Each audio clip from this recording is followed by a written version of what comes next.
In this video, I'm going to continue talking about the music editor, and we're going to look at the quantizing functions. Now, basically, to quantize, all we really need to do is set the quantize unit right here, or the grid, currently set to eighth notes, select the events that we want to quantize. So I'm going to play the part that we're going to work on.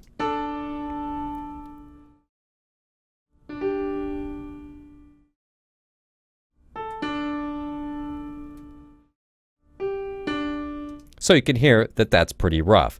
So to quantize, all you do is select the parts, select the notes that you want to quantize, and hit Q. And you can see that it actually did quantize them. Now, if we've been playing with quantize and we want to restore, we can always use Shift Q, and that will take out any quantizing that we've done during this session. Now, let's try a different grid. I'm going to set the grid to quarter notes and hit Q again. Now it locked right in. You can see that the event starts were quantized perfectly. The event ends were not quantized. If you wanted to quantize the ends of the events, there is an action for that, and it's called quantize end. Now that I did that, they're perfectly lined up. I'm going to get a pretty mechanical feel from this, but if that's what you want, that's perfect.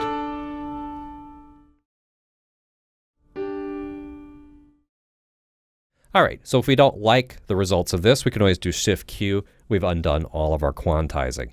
Now, if you want to play around with a lot of different quantize settings, there's also an auto quantize option, and that's this button right here. And that will keep changing the quantize as you change these settings around. So now that I've turned that on, I'm going to hit Q. That quantized it. And then now I can change it to, say, eighths. And you can see that it kind of messed it up a little bit. Or I could try changing it to, say, eighth triplets. And every time I change this, it automatically adjusts the quantizing of the notes that I currently have selected. Now, for more control over quantize, I can open the quantize panel. Now, we saw this before when we were looking at audio quantize, so I'm not going to go over all the options, but you can see all the basic musical setups to put in a more complicated grid or swing functions are all available here. What we want to take a look at is that we can adjust the start and end time quantize strengths. So this is the strength for quantizing the start, and this is the strength for quantizing the end. And because I have this quantize, this auto quantize setting set on, I can see the result immediately after I make a change to this. This is really, really, really helpful, and I think a big time saver when you're editing this kind of data. So you can see that my data is not perfectly lined up on the start, and it's not perfectly lined up on the end, and I can adjust that here. The other thing is we can adjust the velocity. So we can scale the velocity on all of these events, and we can choose this range. Now the range is a little hard to understand without an example. These two notes are very close to the downbeat of bar 10. With range at 100%, when I hit Q to quantize, we expect, with this start set to 100, we expect these to snap to the grid line. I'm going to hit Q. And sure, that's exactly what they do. So I'm going to undo that. And we're going to back off on the range a little bit. Let's just try putting the range at 28%, and I'll hit Q. Now you can see that only the closest note actually snapped back.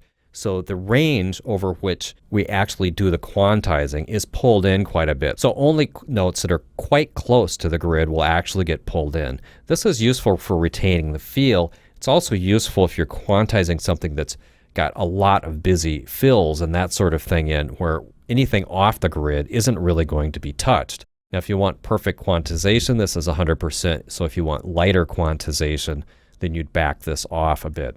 It's a really useful control, and you don't always see this in quantize functions.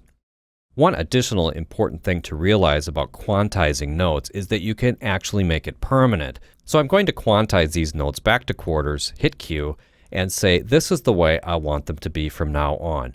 To make this permanent, I need to just go into Actions and then freeze the quantize. And I do that using the function in here that says freeze quantize. Once I've done that, now I can't undo the quantize. Select these notes and then hit undo.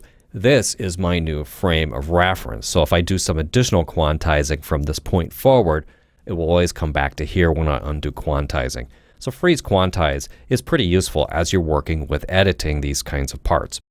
Now I want to clarify this control right here. This auto quantize is not the same thing as input quantize. Input quantize will quantize your performance as you play or record in Studio One.